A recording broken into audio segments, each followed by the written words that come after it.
Greetings. This is the voice of Daniel speaking to you. I come again with another teaching whose time has come. In this teaching, I will present a new enlightened perspective on the distorted concept of free will as it is currently used and understood by the collective to suggest that the choices we make and the actions we take in every moment are of our own free will alone, without the constraints of any super authority or predestined fate behind it.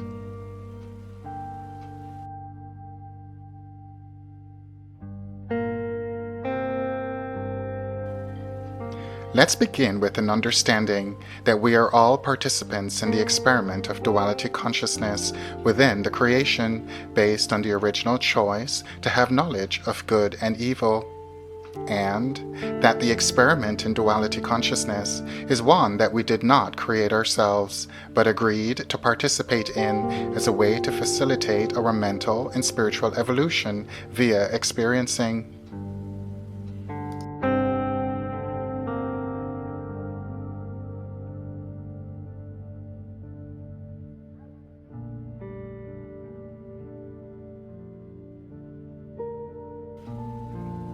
It is the infinite creator who establishes the divine plan for the duality experiment in accordance with its will for the creation, and outline the laws and rules that would govern the experiment, and establish the energetic polarities of positive and negative, and establish the principles of cause and effect, choice and consequence as the methods by which souls participating in the experiment would experience and learn.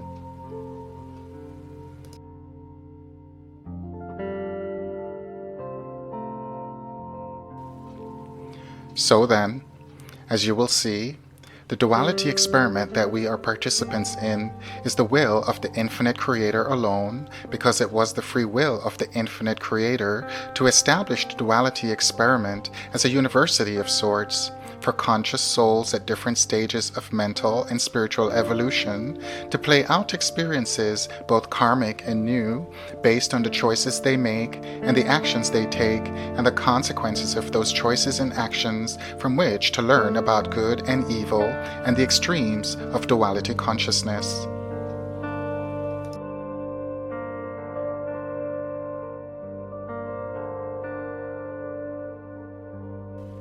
Now, consider for a moment that each soul participating in the duality experiment is given the mental ability, not the free will as is believed, to make a choice in every moment via discernment and intuition between the two options given based on their positive or negative energetic polarity consciousness.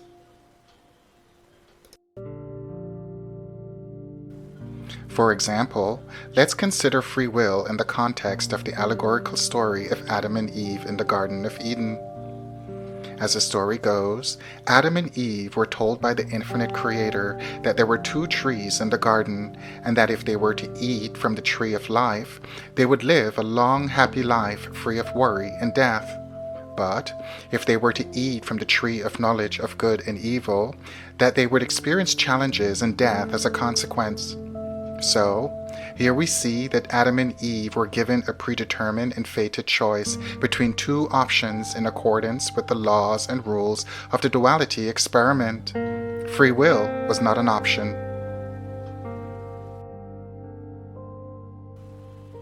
And, as we know, Adam and Eve did not possess, nor were they given free will to make a choice that did not exist. In that, they could not choose not to choose, as that was not a predetermined or fated option that was given to them. They could only choose between the two pre-existing options that came with fated consequences that would play out for them experientially, which negates the entire concept of free will.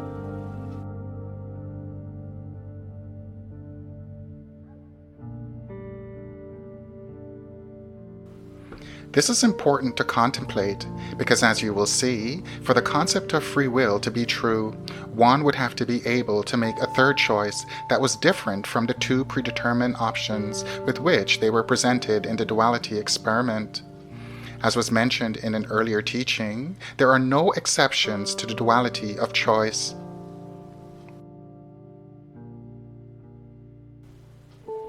One of the big contradictions that many people fail to realize when they speak of or claim to possess free will, which is a distortion based in separation consciousness, is that many of them also believe in having a predetermined life purpose and destiny as a culmination of the collection of their life experiences.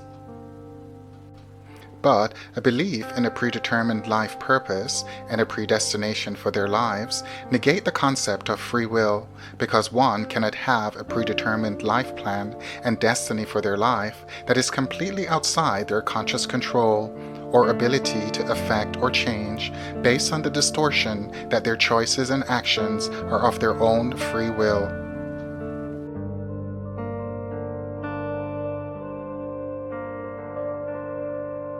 A predetermined life purpose means that all choices and actions that are made in each moment in fulfillment of the soul contract for this lifetime was already written down to the minute detail and would play out based on the choices made in accordance with the predetermined life contract in whatever way it manifests for them.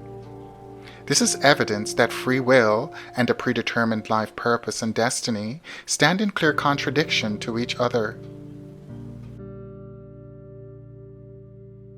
Think on this for a moment.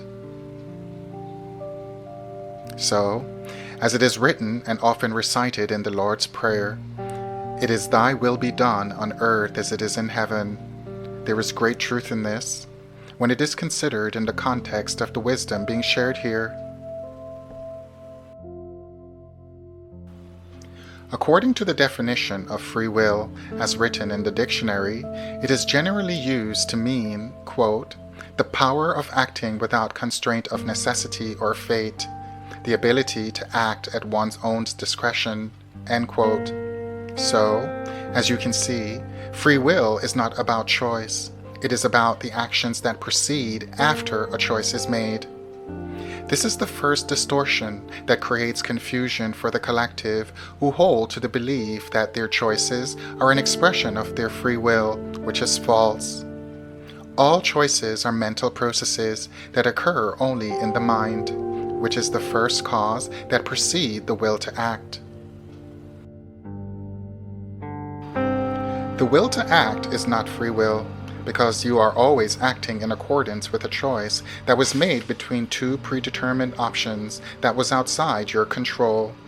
For example, if given the choice to run or walk, your will to act would be determined by the choice that was made, and since it is the law of creation that a choice must be made in each moment, one cannot make a choice that does not exist or choose not to choose. There must be a choice in every moment, as one cannot choose to run and walk at the same time, as this is not possible. This is an important point of wisdom to grasp, because as you will see, our thoughts are not our own, so our actions cannot be an act of free will. As was stated in my earlier teaching about thought manifestation, I spoke of the fact that all our thoughts are received from the divine mind as inspiration and intuition, and that no one on this plane of existence is sufficiently advanced in intellect and wisdom to consider themselves as thought originators.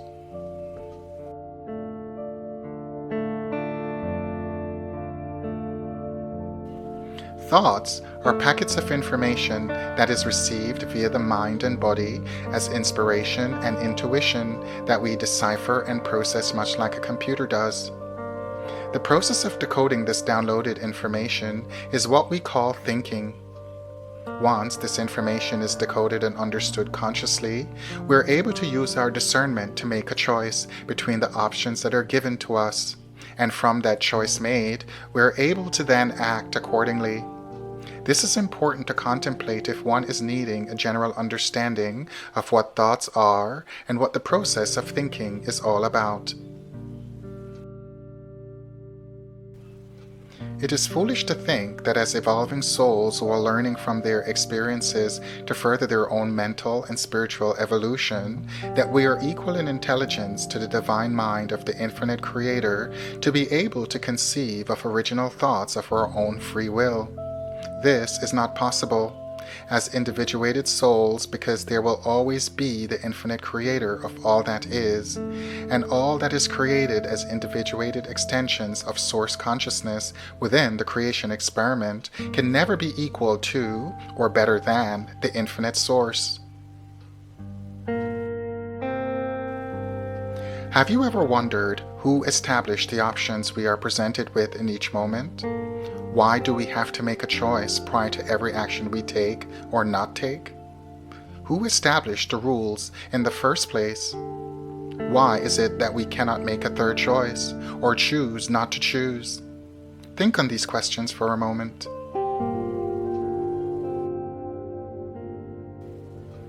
Within the duality experiment, the divine plan of the infinite creator established the laws of choice and consequence, and that in each moment, a choice must be made from the options given from which to learn. In each moment, there are only two options between which to choose, and one cannot make a choice that does not exist. In other words, one can only choose between love and fear, or similarly, between goodness or evil.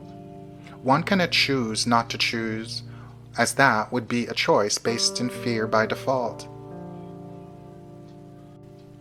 So then, as you can see, souls experiencing in the duality experiment cannot claim to exercise free will, as that claim belongs to the infinite creator alone. Free will has nothing to do with decision-making or choice. But, as I said earlier, only the Creator's will is at play in the creation experiment, because it is the Creator who established the divine plan for the experiment, and whose will is being played out through the souls, the avatars or extensions of itself within the experiment.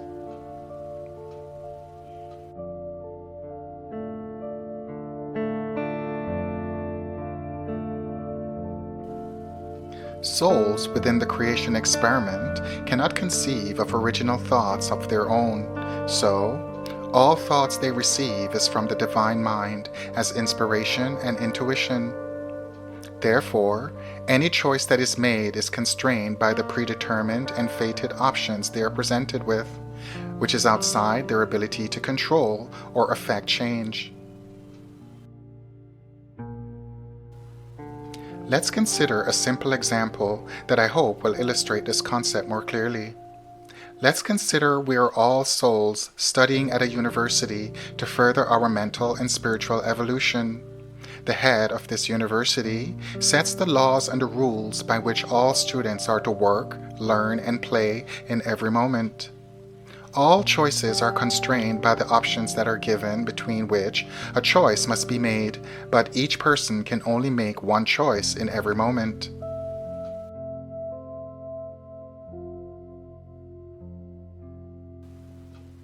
Because none of the choices and actions are of our own accord, every student is essentially carrying out the will of the head of the university in accordance with the established laws and rules that they must operate within. There is no exception to this. So, for any student to claim to be exercising their free will when choosing between the predetermined options given and their actions accordingly would be a false claim based in separation consciousness and ego.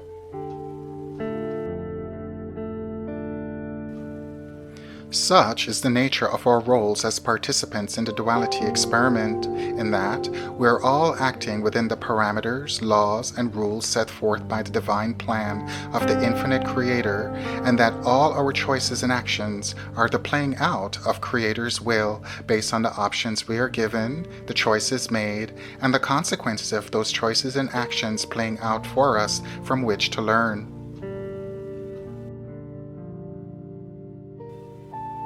The illusion of free will is not free. How can one claim to have free will when all of our choices are constrained by the predetermined and fated options given, between which we must choose in each moment?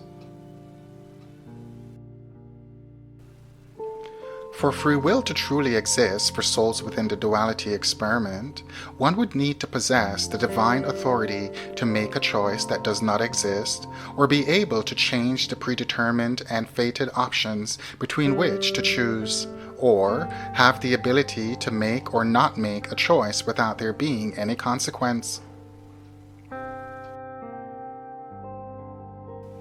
So, in short, there is only the free will of the infinite Creator that is at play in the whole of creation, not our own.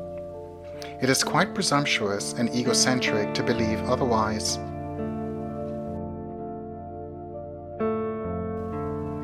Any choice you make, or actions you take in the creation experiment, is the will of the infinite Creator alone. Any choice you make based in the polarity of love or fear is still the will of the infinite Creator, because you are here to experience the extremes of good and evil as part of duality consciousness. Every choice you make is set up to take you along one of two paths: the path of love or the path of fear, or the path of goodness or evil, with each path providing unique experiences that are best suited to the energetic polarity, with both paths leading to the same outcome, your mental and spiritual evolution via duality consciousness.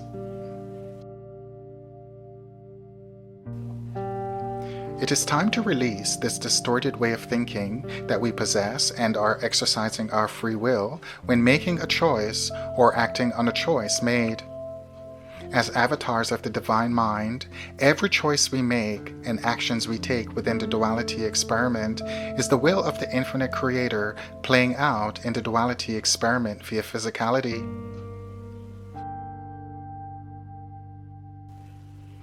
The belief that we possess free will is an illusion based in separation consciousness and ego. There is no free will for souls participating in the duality experiment. There is only choice and consequence. It is time to evolve our understanding of the concept of free will and to realize that to use this term is based in separation consciousness and ego, which creates a distortion for the collective.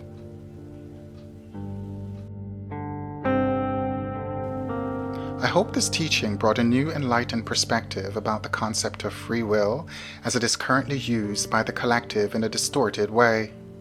There is more to this teaching, but that will come forward when the moment arrives to do so. Please take a moment to like, share, and subscribe to our channel for future teachings and to support the work we are doing for the upliftment of the collective consciousness. I leave you now with the grace of the infinite Creator who is my judge. Please be loving and kind to each other.